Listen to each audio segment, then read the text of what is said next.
Voilà, avant que nous ne parlions de la situation internationale avec la guerre Israël-Palestine, nous allons parler de ce qui se passe dans l'Est de la République démocratique du Congo et aussi les préparatifs pour les élections de décembre prochain. Monsieur Donald Kabasele, bienvenue.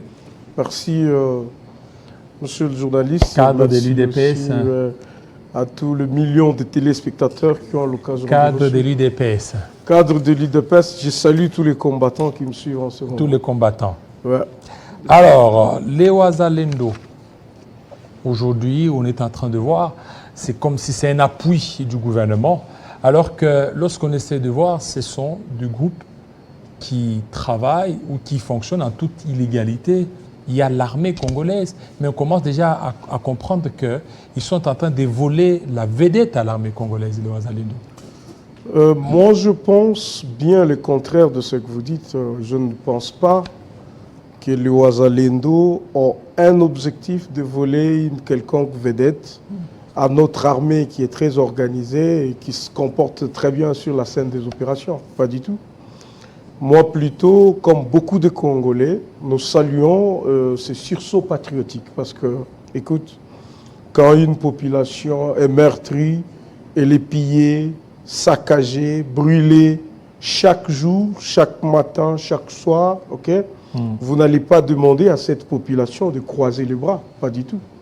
La légitime défense est un droit qui est connu sur le plan national, tout comme sur le plan international.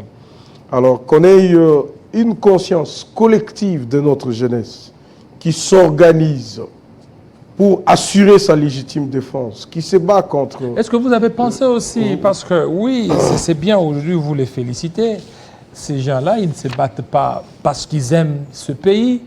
Et est-ce que derrière ce combat, il n'y aurait pas des revendications?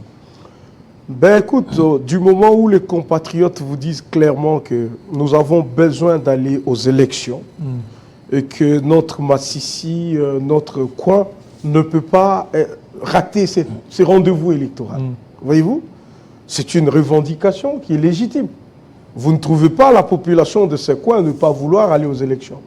Alors que les jeunes patriotes s'organisent et qu'ils disent, écoute, nous devons défendre l'intégrité de notre territoire aux côtés de nos forces armées. Ça veut dire, ils s'organisent, ils font leur planning, ils aident. Moi, je vous rappelle l'histoire de la France, que vous connaissez certainement bien. Il y a eu à un moment... Vous n'allez pas comparer la France à la RDC. Non, je veux vous illustrer. Nous avons deux contextes différents. Je veux vous illustrer un cas seulement. Jeanne d'Arc n'était pas militaire.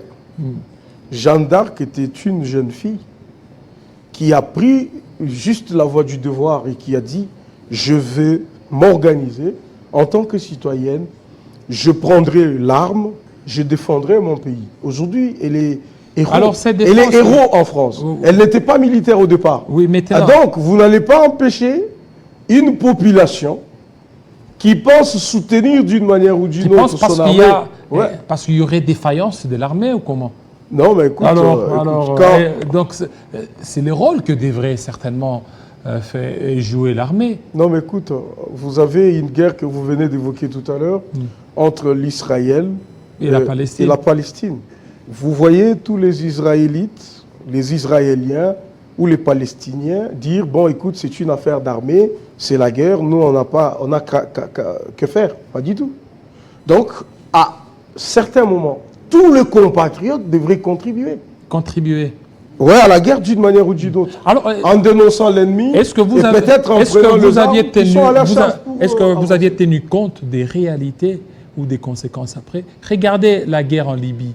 Conséquence, c'est qu'il y a eu la propension des ventes d'armes au niveau des Mali et presque partout. On n'arrive pas certainement à stabiliser ces coins. Est-ce qu'aujourd'hui aussi, nous savons que l'Est a toujours été une zone insécurisée? Laisser les Ouazalendo qui sont en train de partir et être applaudis par la population, c'est leur donner aussi des armes. Une fois qu'ils parvenaient certainement à reconquérir toutes ces zones, Ne voyez-vous pas qu'on risque certainement aussi de commencer à nous plaindre après? Non, c'est différent. Les Ouazalendo, ce sont des compatriotes. Ils se réclament être des compatriotes. Des autodéfenses. Ils n'ont pas cette propension-là à un jour réclamer ou revendiquer quoi que ce soit, à les entendre. Moi, je parle comme citoyen. Au-delà, bien au-delà. Apparemment, ça vous plaît qu'il y ait des groupes armés étrangers, des milices qui s'organisent et qui viennent inquiéter notre sécurité ici. On parle du M23 qui sont des terroristes, on parle des RDF, on parle des ADF aussi. C'est des groupes qui s'organisent pour attaquer notre pays. On ne fait pas des débats là-dessus, ça passe. C'est des armées organisées. L'ONU a eu peur du M23 récemment en disant qu'ils ne peuvent pas attaquer le M23 parce que ça serait de super militaires, ils seraient super armés. Alors, quand les Congolais eux aussi s'organisent, vous avez des jeunes qui prennent conscience et qui disent « Nous devons défendre notre pays ». Ça doit faire des émissions à France 24, à TV5 Monde. On commence à dire ben, c'est des gens qui ne sont pas très organisés. Et qui sont derrière les Ouazalendo? Ils doivent reculer. Mais qui sont derrière? Les gouvernements? Les Congolais. Alors maintenant, puisque est-ce qu'aujourd'hui, les Ouazalendo peuvent être considérés comme des mouvements réfractaires? Moi, je ne pense pas. Comment allez-vous appeler un groupe qui s'organise pour défendre son pays au lieu de dire qu'ils sont patriotes? Mais non, est-ce qu'aujourd'hui, c'est quoi le débat? Qui doit défendre ce pays? Est-ce que ce sont ce groupe ou bien c'est l'armée? Je vous dis que notre armée se bat très bien. Alors? Elle se comporte très bien sur la scène des opérations. Ce n'est pas pour autant qu'on laissera un compatriote conscient, laissera passer un ennemi sous prétexte qu'il n'y a que l'armée qui a le monopole de répondre. Pas du tout. Nous sommes dans une situation de guerre. Tous les compatriotes doivent se comporter comme des militaires, en principe. Quand ça se fait ailleurs, on parle de patriotes.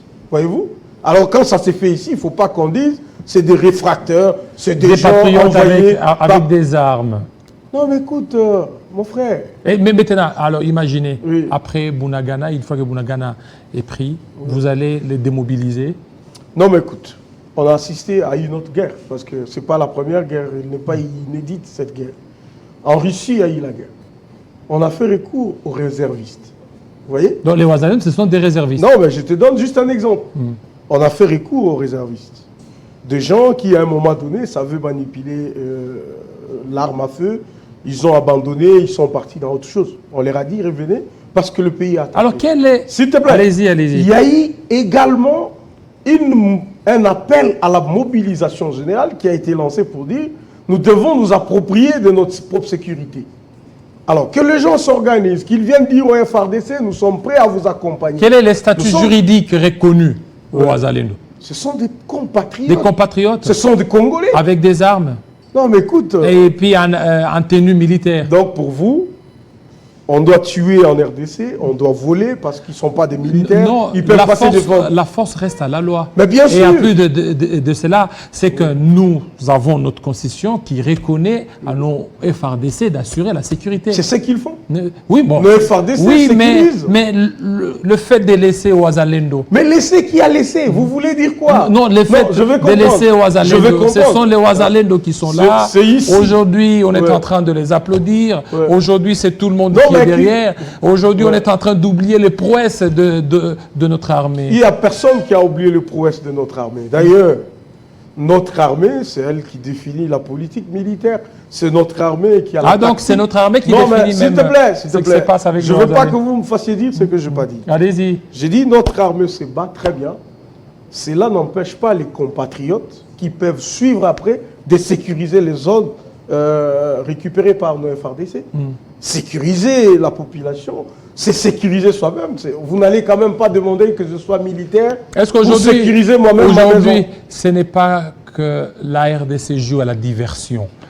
Sur le plan international ou sur le plan national, la RDC dit que nous sommes respectueux, ou la RDC est respectueuse des textes de l'EAC par rapport à la cessation, au cessez-le-feu, mais en coulisses, ce sont les Ouazalendo qui sont utilisés. Non, écoute, je ne sais pas si vous avez eu à quand même à voir comment ça se fait aussi sous d'autres cieux. Qui sont les Wagner, par exemple, en Russie?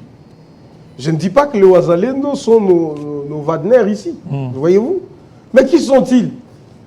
Est-ce que parce que l'armée se comporte bien, c'est pour autant dire que les autres Congolais compatriotes, conscients du danger qui guette notre pays, ne peuvent pas entreprendre une initiative allant dans le sens de préserver la paix? Alors je me demande, pourquoi autant de questions sur les Ouazalendo? Tout le péché du monde, c'est d'avoir, de s'être organisé pour essayer d'une manière ou d'une autre d'aider l'intégrité de notre pays ou de soutenir notre armée à sécuriser. Pas du tout. Alors maintenant, donc moi je pense, en lieu et place de faire maintenant des arithmétiques, qui sont-ils? Qui les a envoyés? Qu'est-ce qu'ils font là-bas? Donc il faut appuyer les Ouazalendo parce que ce qu'ils font, l'ONU ne l'a pas fait. Alors aujourd'hui, nous avons eu beaucoup d'aide. L'ONU n'a pas réussi un seul instant à repousser ou à récupérer un seul centimètre. Depuis qu'elle est là, ça va faire 25 ans. Voyez-vous? Donc vous parlez de la guerre. Mais écoute, c'est une guerre qui nous a déjà coûté plus de 10 millions de morts ici. Qui en parle? Personne. Vous voulez que les Congolais disent quoi? Ben écoute, comme personne n'en parle et tout, c'est fatal, ça reste tel. Mais alors que tout à l'heure, vous avez parlé de la MONUSCO qui a fait plus de 25 ans ici en République démocratique du Congo, mais vous aviez encore ajouté les AC, ces troupes qui sont venues et qui ne font absolument rien du tout. C'est votre point de vue. Mais oui, mais les AC est là. La preuve, c'est que les Ouazalais nous demandent à ce que les AC puissent partir. Non, mais écoute, Donc, si les AC faisaient quelque chose, c'est qu'il ne devait pas y avoir un peu ces altercations entre les Ouazalais et les AC. Moi, j'ai toujours réfléchi autrement. Écoute, avant que les AC n'arrivent, on connaît des problèmes d'insécurité. Et pour ce problème, on pouvait accuser tout le monde et n'importe qui. Vous voyez? L'autre fois, aujourd'hui, je parle de la MONUSCO. Je vous dis qu'elle ne fout rien, mais elle est là. Il y a eu de forces de la SADC à un moment donné. Et l'EAC a fait quoi? Et l'EAC vient d'arriver aujourd'hui, voyez-vous? C'est vrai, dans cette situation on va dire, dans cet imbroglio, effectivement, on peut se dire, écoute, est-ce que ce ne sont pas les forces de l'EAC qui sont en train de... Mais la réalité est que sur terrain, jusque-là, pour nous, ça veut dire, on est dans cette sorte de partenariat qu'on évalue pour nous, les choses marchent relativement bien avec cette force. Alors, ça veut dire, quand ça ne marchera pas, nous gardons notre souveraineté pour dire, écoute, monsieur, ça n'a pas marché, vous pouvez pas... Qu'est-ce que l'EAC a fait? Parce qu'aujourd'hui, ce sont les Ouazalendo. Regardez Massissi, ainsi que Rutshuru, Massissi, récupérés par les Ouazalendo. Alors que l'EAC est là. Non, vous avez quelques, je vais dire, les commandants du M23 qui, par moment, accusent l'EAC de jouer une diplomatie qui facilite à la RDC de... Oui, mais parce que l'EAC est divisé. Il y a l'EAC côté Burundi et l'EAC côté Ouganda. Non, Ouganda. Ah, voilà. Et maintenant, les Ougandais coopèrent bien avec les M23, les Burundais coopèrent bien avec les Congolais. Voilà, c'est ce que j'ai dit. Alors, il faut le faire partie. Il y a à boire et à manger, vous voyez.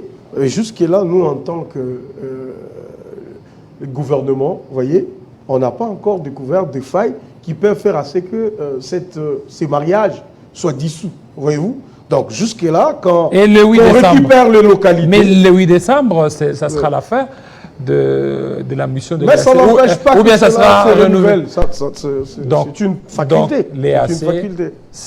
Donc, à vous entendre, on pourrait renouveler le mandat de l'EAC. Je vais te dire un truc, mon frère David.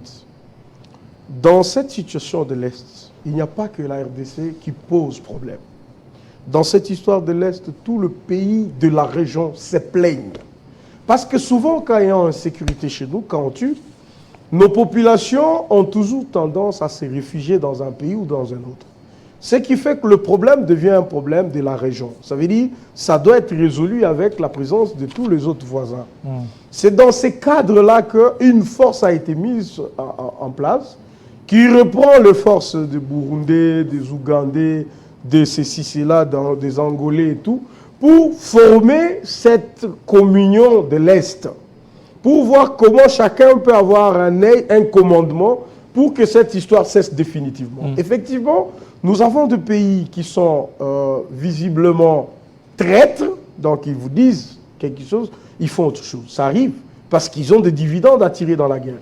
Mais il y en a d'autres qui sont sincères. Alors qu'est-ce qu'on fait? C'est nous qui avons la décision finale. Ça veut dire, même sur la scène des opérations, ils ne sont pas en train de faire le travail des FARDC. Voilà, les FARDC font leur travail, ils ont aussi leur manière de contribuer. Parce que... Comme le Ouazalendo, comme le Maïmaï, comme les autres Congolais peuvent prendre conscience. Ces mêmes Ouazalendo ont été massacrés au mois d'août, ces mêmes Ouazalendo, au niveau des Goma. Aujourd'hui, ils sont... non, ne m'amenez pas dans la polémique. Alors, on a tué. Il y a des procès qui se font pour ça. Voilà, et donc, je pense que dans ce procès, les choses parle peuvent bien se d'élection, définir. techniquement, c'est tenable au mois de décembre. Je ne suis pas technicien, mais les techniciens nous rassurent qu'il y aura élection en décembre. Mais hier, et le grand technicien, c'est la CENI, comme vous savez. Oui, mais il y a un ancien président de la CENI qui dit que ça sera difficile de tenir les élections. Ça, c'est Corneille Nangaa, de tenir les élections à bonne date. Non, mais écoute, le problème, ce n'est pas la bonne date ou la mauvaise. Lui-même, Corneille Nangaa, aujourd'hui, donneur de leçons à cause de sa frustration pour ses mines, et il a reporté une élection qui était prévue, je pense, c'était en décembre, c'était bien avant. Il avait repoussé, je crois, de 2 ou 3 semaines. C'était des ajustements techniques. Il sait que... 2 ou 3 semaines. 2 ou 3 semaines. C'était reporté, vous vous rappelez? 2 ou 3 semaines ou non? Non, mais je dis, en 2018, on a connu un petit report. Non, c'était au mois de décembre. Si, bien sûr, au mois de décembre, ce n'était pas prévu comme ça. On a eu à reporter, oui, je me rappelle bien. C'est la date que je dois vérifier. Non, mais c'est vrai. L'élection du président a été prévue à une certaine date. Et la date a été recalée d'un peu de 2 semaines ou 3 semaines. D'ailleurs, 1 mois, je pense. Vous voyez, si ma mémoire est bonne, d'ailleurs, les téléspectateurs qui nous suivent savent que c'est une réalité. Donc, ça peut se faire qu'il y ait des ajustements ou quoi que ce soit, c'est technique, mais il est certes vrai qu'il y aura élection. Et les élections auront bel et bien lieu. Au mois de décembre. Bien sûr, au mois de décembre. Moi, je dis, quand ceux qui évoquent l'hypothèse d'un certain report, c'est parce qu'ils savent ou d'un certain que les élections en soi sont une nécessité, c'est vrai, mais en tant que technique, il peut y avoir 1, 2, 3 trucs à corriger. Donc ça n'a rien à voir parce que si avec on suit le processus qui serait entamé. Donc l'ancien président et le nouveau, l'ancien président parlait dit que ça sera difficile techniquement. Le nouveau président, lui, pour lui, il rassure et dit qu'il y aura élection. C'est le gouvernement qui donne, qui finance, mais jusque-là, on n'a pas encore tout. Donc ça dit beaucoup. Non, ça ne dit pas beaucoup. Il vous a rassuré que les élections mais jusque-là, il faut que le gouvernement puisse je ne sais même pas pourquoi les gens sont en train de pérorer dessus. Écoute, le président de la République s'est enrôlé. Moi-même, je me suis enrôlé chez moi au Kasaï central. Je salue d'ailleurs ma population de Kananga. Les opposants se sont enrôlés. Tout le monde s'est enrôlé. La campagne va débuter d'ici là. Arrêtons de spéculer. Le processus, il est irréversible. Et parce qu'il est irréversible, ça veut dire que ça va tenir. Au lieu de s'embrouiller, que les gens se fassent des idées dans la tête, est-ce qu'il y aura élection ou pas élection, d'ici là, vous verrez, il y aura des bâches qui seront montées, il y aura des calicots, il y aura déjà tous les t-shirts, partout ça va commencer. Donc, ce n'est plus la peine d'avoir des comédiens comme de Corneille Nangaa ou, je ne sais pas, quelqu'un dans...